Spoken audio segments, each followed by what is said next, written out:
Welcome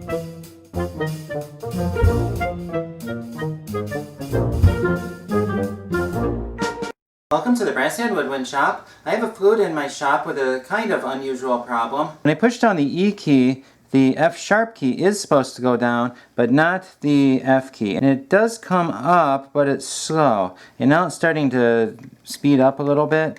If I push down the F key, sometimes the E key sticks with it. So what I have is an intermittent problem between these keys here. Now I'm going to unhook some of these springs and show you what happens when the springs are off. If you push down the F sharp key, the E key does not go down at all. The problem has something to do with the right hand keys, and the problem is most likely in this rod. I'm guessing that one of two things is happening. Either this rod inside of the keys is bent, or more likely the oil inside of the keys is getting a little bit dirty and it's starting to harden in there, causing the problems. If the oil is getting old and dirty on this rod, that leads me to wonder, is it also going bad on the rod on the left hand keys? The B flat key does go up and down, but it does feel a little stiff. You probably cannot see it in the video, but if I take the spring off, let's see what happens. The key does go down, at least part of the way, but it goes down slowly. My guess is that if this flute was left alone too much longer, that this key would also be bad too. Trill keys seem to move freely, but while I have the whole flute apart, I'm probably going to clean up these keys also. Now I'm going to take apart the flute, and when I turn this screw, the C key also goes down.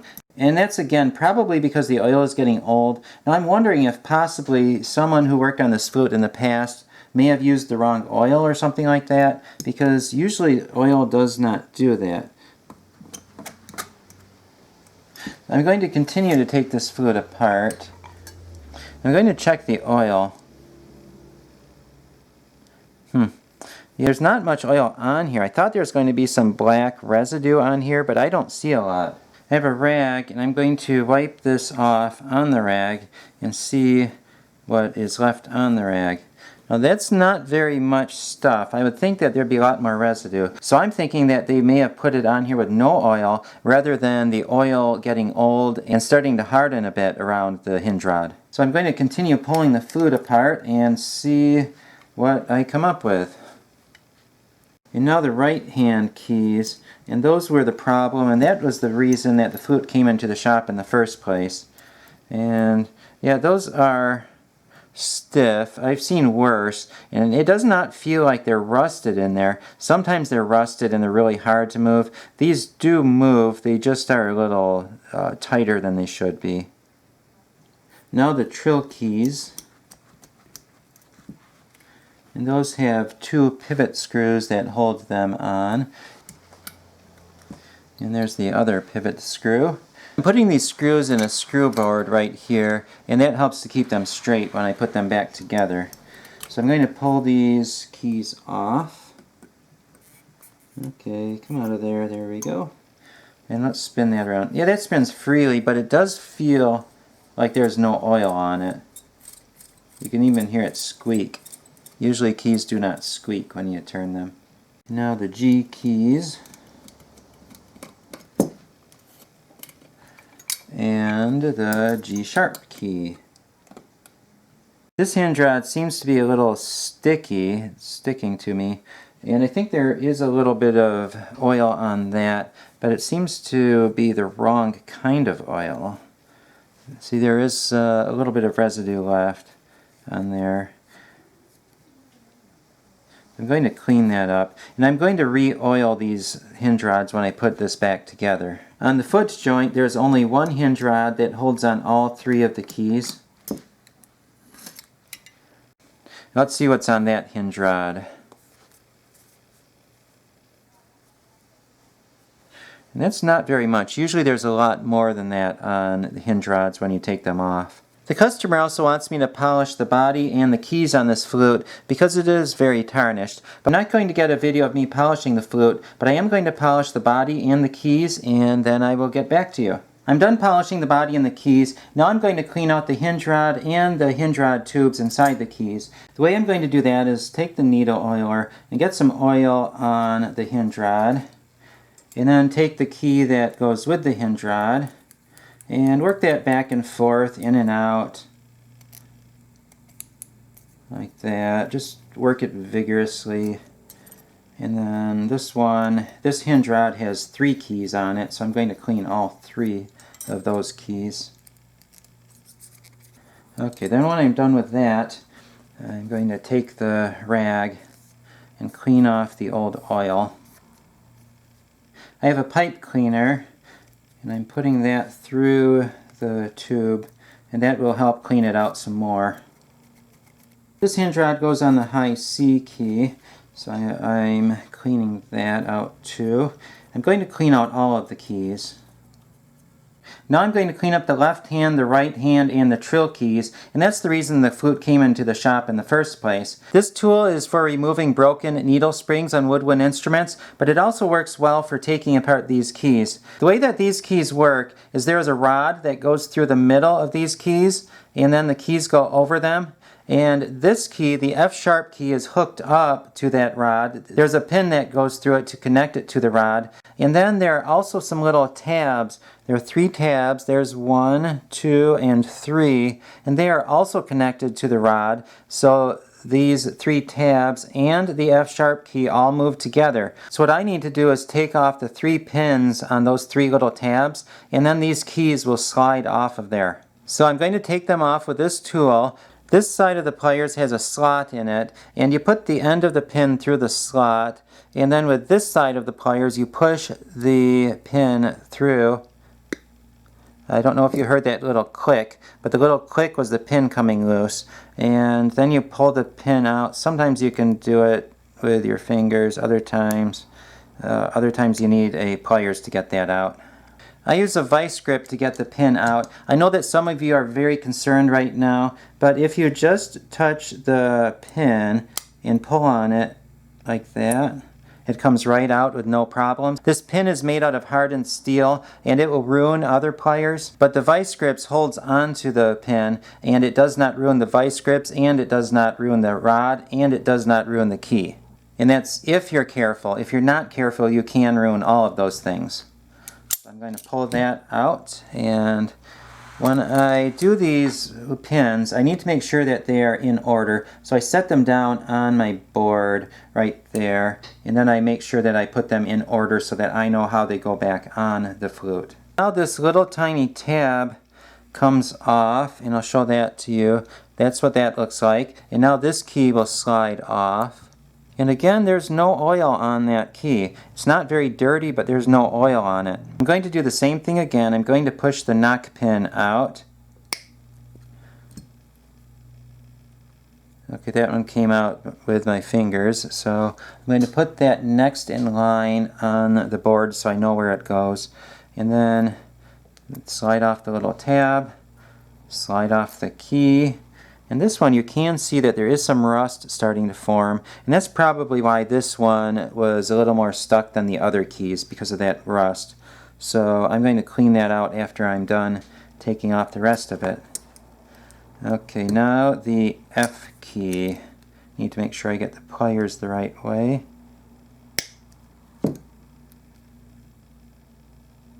That one did not come out with my fingers, so I'm going to use the vice grip. Again, I'm being very careful when I do that. And then I'll pull off the tab and the key.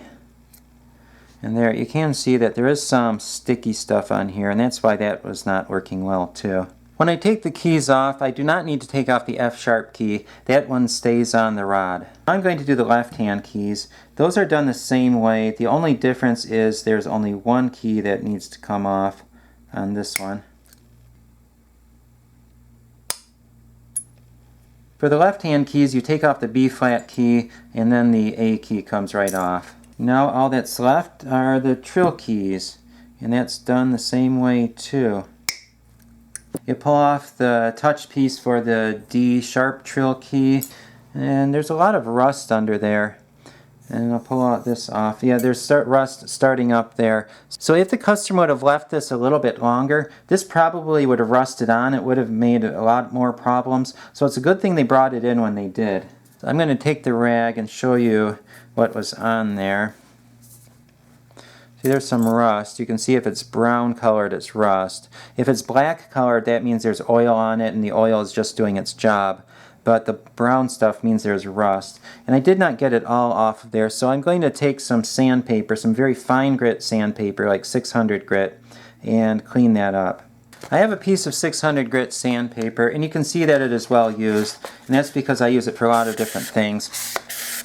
I'm going to sand off the rust, and I hate doing this because I hate the feel and the sound of it, but it still needs to get done. Some of you probably don't like the sound either, but it has to be done. Okay, that's most of the way cleaned up. Now I'm going to clean it up with the oil. I'll probably end up sanding it one more time, but I'm going to clean it up with the oil now. So I'm just going to do that the same way. Work it back and forth vigorously, turn it around. The reason that this got rusted in the first place is because there's no oil on it. And if there's no oil, then water or even sweat from your hands can easily get into the little cracks there and work its way into the hinge rod tube, and then it can start to rust. So that's why you need oil on these, not just to lubricate it, but also to protect it from rust. So I'm going to clean that out really good, and then wipe that off. I'm also going to clean up the inside of the tube.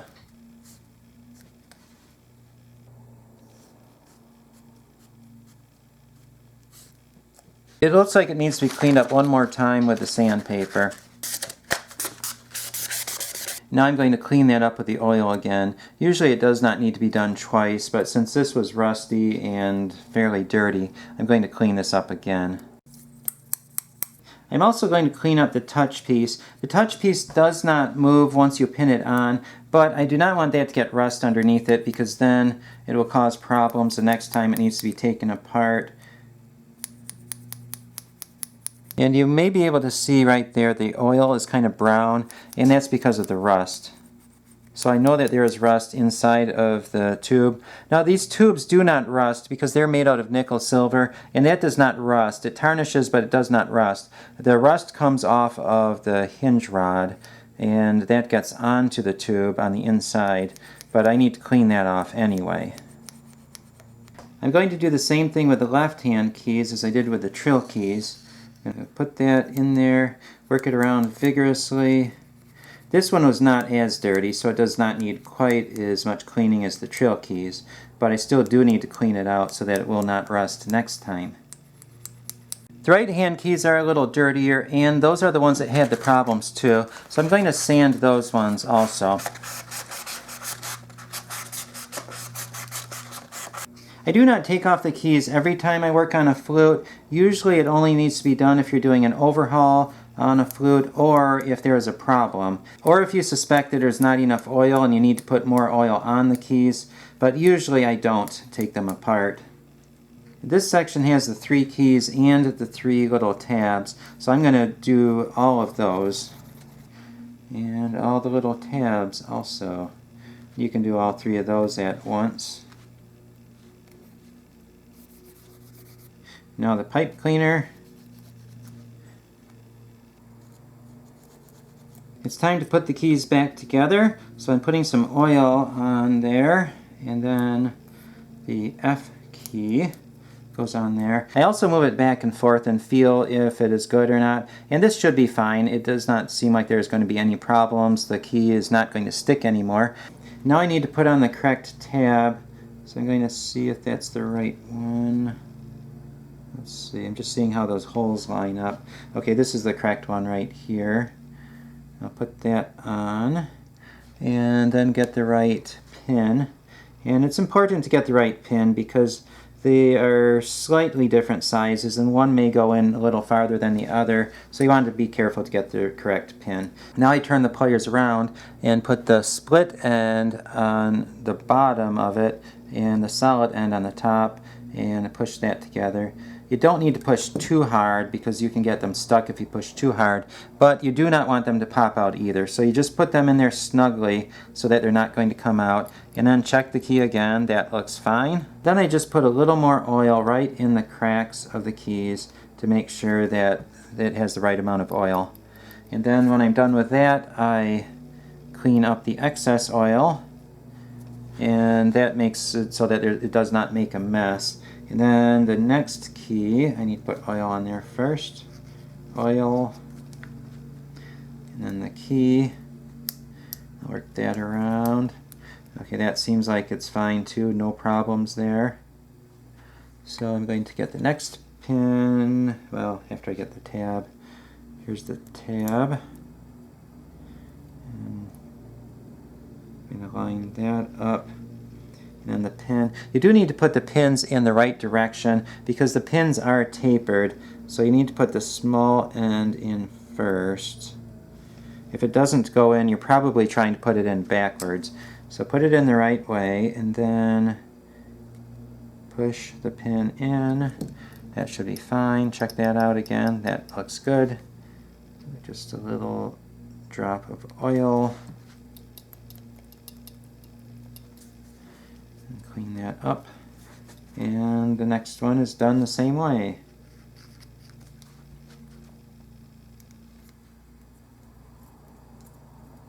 The right hand keys are all done, and those all work like they should, so it is ready to go. I'm going to do the same thing with the left hand keys and the trill keys, and then after that I can put the flute back together. All the keys have been cleaned and they're ready to go, so I'm going to put this flute back together and I will get back to you when I'm done. I put the keys back on the flute and they all seem to work well. Now I'm going to play test it. I am not a flute player, so all you flute players out there, please forgive me for this, but I'm going to play it and we'll see how it works.